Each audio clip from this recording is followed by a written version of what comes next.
độ rồi.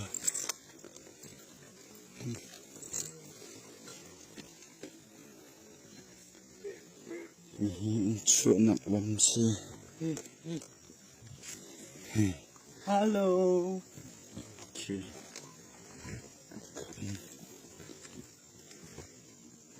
Nikul yan sa chapak. Nikul.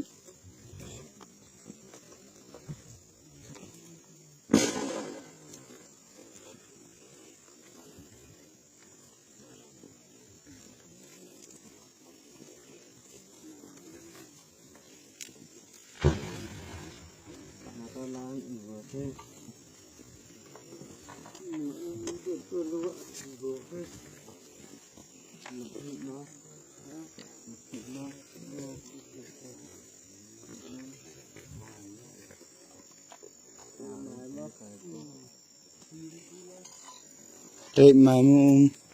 Sira coba umi kahen. Rồi tệ mà mông thì sẽ có hình. Kahen na. Ồ, khá.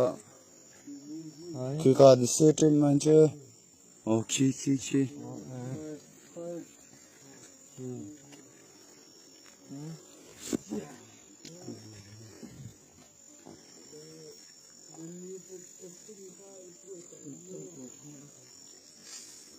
Chị trang ní xem mà.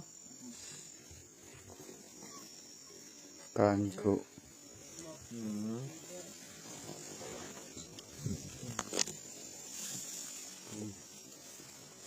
Tệ mà xe cả.